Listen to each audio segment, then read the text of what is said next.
My in-laws were drunk at the wedding, but they didn't care even though people were whispering about them. They started yelling at me. It's too late now that you're married, but if you want to be part of this family, you need to show us you have enough money, they said. Yes, your dad is right, so make sure to give us $1,000 a month as a new bonus, they added. I was shocked by their demands. I couldn't believe they would say such things at my wedding reception. I just stared at them, feeling my face go pale. My dad took the microphone from them. Enough is enough. Don't you realize you're embarrassing yourselves? He said. My name is Linda. I am a 30-year-old office worker. I am currently dating Larry, who is 32 years old. I met him through a friend who was worried about me being single, so she introduced us. After dating for a year, Larry proposed, and now we are about to get married. I lost my mother when I was very young, and my father raised me on his own. He worked very hard to take care of me. I didn't have many worries growing up, but losing my mom, who I loved so much, deeply hurt me. Because of this, I was very careful with my emotions. That's why I hadn't dated anyone seriously since my school days. I even thought it would be okay if I stayed single forever. Then I met Larry. At first, I didn't feel any romantic feelings for him, even though he asked me out many times. Larry really cared about me and was always a gentleman. Slowly, I began to open my heart to him, and we started dating. He kept caring for me, and I felt very happy. He became very special to me, and I started thinking I wanted to be with him forever. Then he proposed, and we decided to get married. Larry understood everything about me and was always kind to me no matter what. Don't worry, if you're ever feeling unsure about something, I'll be here for you until you feel better. I love you, Linda. You can count on me, he would say. His words moved me. He promised to make me happy for the rest of my life. Just being with him warmed my heart. If he cared that much for me, I thought I should do the same for him. When I told my father that we decided to get married, he was so happy that he cried. Wow, Linda, you're finally getting married. I'm so happy for you, he said. Oh, Dad, you're being dramatic, I joked. Wow, I hadn't heard anything like that from you until now. I was always worried that you might never get married, he replied. Oh, really? I had no idea you were worried about that, I said.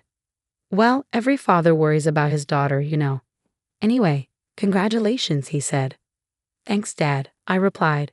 I was so happy to be congratulated by my dad, who had raised me by himself. I thought I would probably cry at the wedding, and my dad would probably cry even more since he was already crying now. With that, Larry and I started preparing for our wedding. We were both busy with our jobs, so our days were very hectic. We worked during the weekdays and made wedding preparations over the weekends. There was no time to rest. Our calendars were always full. On a rare day off, we were supposed to visit Larry's parents' house. I was going to meet Larry's parents for the first time. Larry had come over to meet my father right after he proposed to me. Originally, I had planned to visit Larry's parents right after that to introduce myself. But they were very busy, and our schedules never matched. Finally, some time passed, and we managed to arrange a visit. As we arrived at his parents' house, I suddenly felt nervous. Don't worry, my parents are very kind, Larry reassured me. His words made me feel a bit better, and I rang the doorbell. It was his mother who opened the door. Mom, I'm home, Larry said. Welcome home, Larry. It's so good of you to come, his mother replied warmly. As she talked with her son, I greeted her as politely as I could. Nice to meet you. My name is Linda, and I'm Larry's fiancée. I see, so you're Linda, she said. Her voice was much lower than when she spoke to Larry, and her smile vanished. She looked me up and down as if judging me. Then she led us to the living room, where her cold attitude didn't change. Linda, I'm curious about what you bring to the table. Larry is our treasure and our only child. If you're going to marry him, you need to be a suitable wife.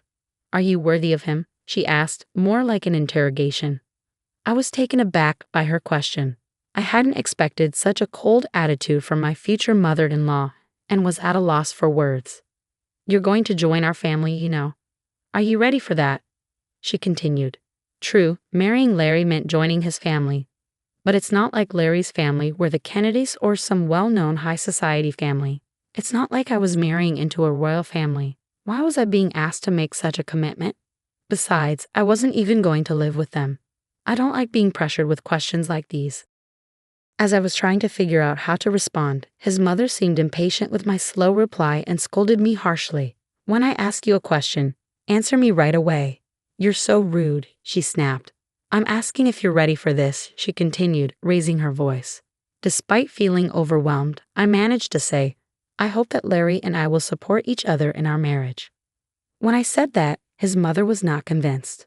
"What a naive thing to say. You aren't just going to support each other. You are supposed to support Larry. It's your job as a wife to support your husband. You don't even understand the basics," she criticized. Then Larry's father, who was sitting next to her, intervened. "Honey, calm down." "Sorry about that, Linda. You must have been startled by my wife's words," he said, trying to ease the tension. "It's all right," I replied, trying to remain calm. His mother is very protective of her only son. Maybe she was just nervous and spoke without thinking. Just then, Larry's brother walked in. He spoke in a quiet, calm, and gentle tone. He seemed like a kind man, which gave me a moment of relief, but that relief was short-lived. With a smile on his face, he said the most unexpected thing. "What my wife says is actually justified. What concerns me the most is that you come from a single-parent family." "What do you mean by that?" I asked, confused. "Well, being raised by just one parent doesn't have a good public image. We can't be too happy to have such a person become the wife of our only son, can we?" he explained. "Hold on a minute," I said, unable to let this comment slide. "What is wrong with being raised by a single parent? My father worked very hard to raise me by himself.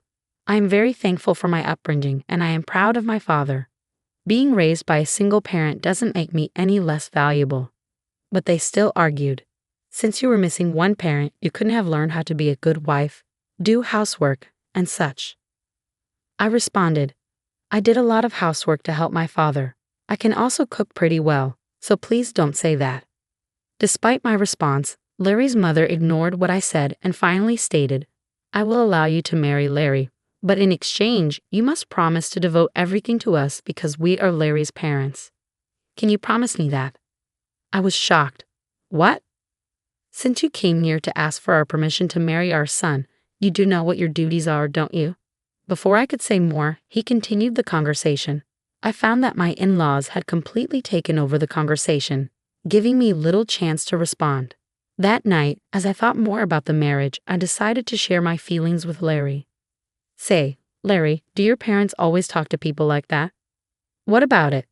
Larry seemed unfazed. I was surprised that Larry didn't see anything wrong with what his parents had said to me.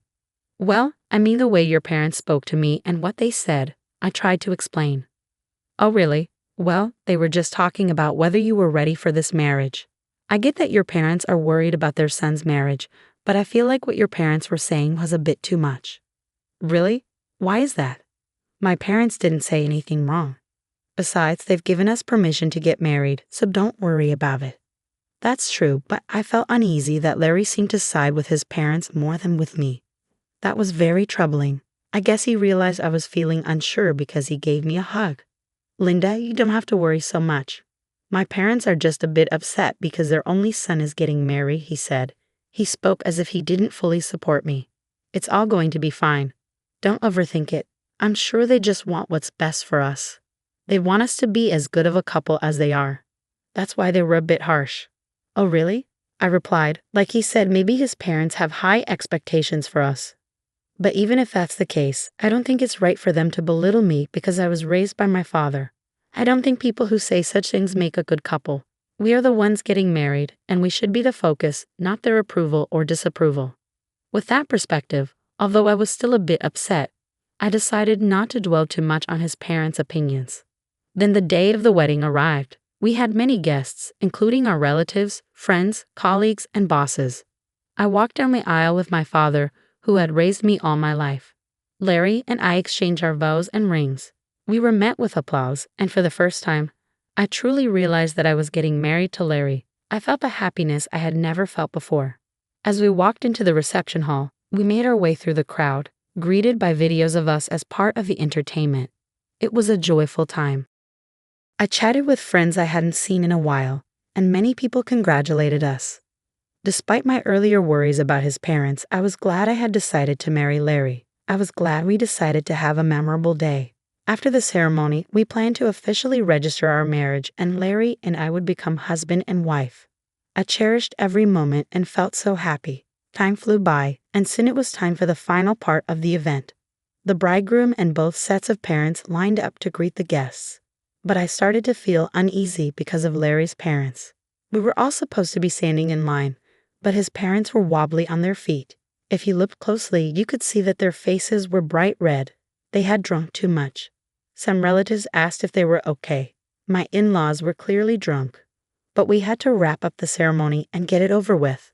The moderator handed the microphone to me and Larry. Suddenly, Larry's mother snatched my hand away from him and yelled at me like a professional wrestler in the middle of a challenge.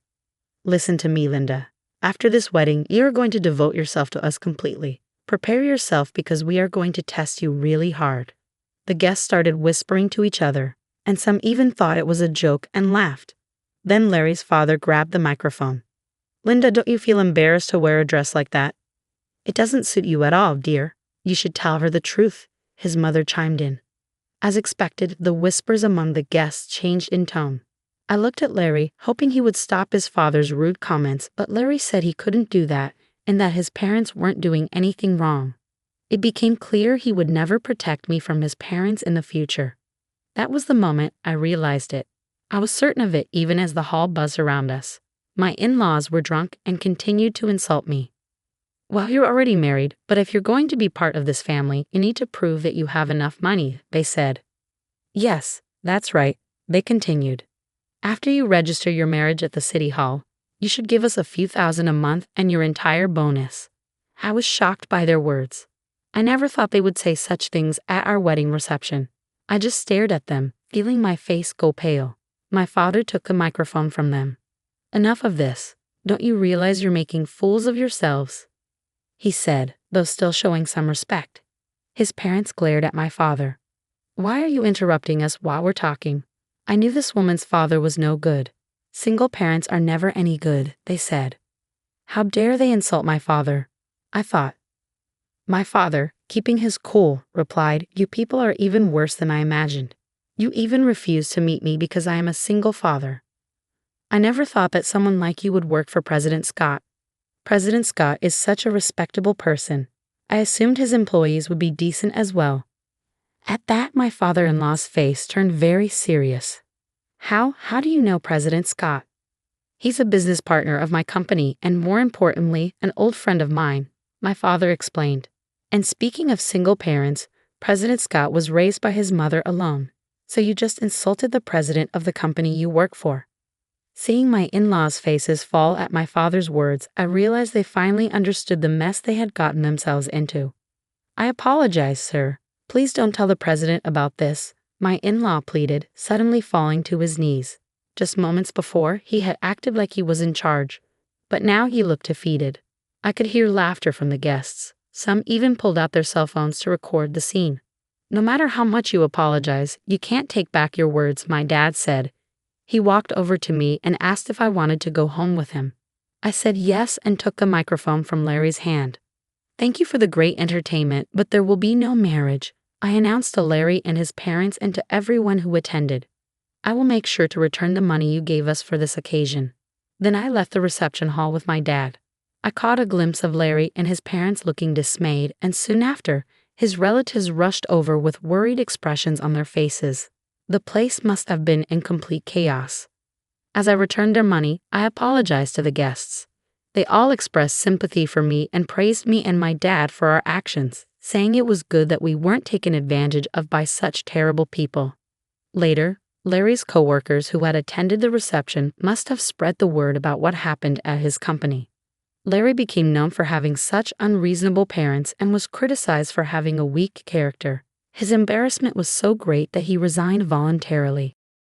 Of course, the president of my father-in-law's company found out about the incident. Larry's father was demoted and sent to an insignificant division of the company, transferred to a remote office in the countryside.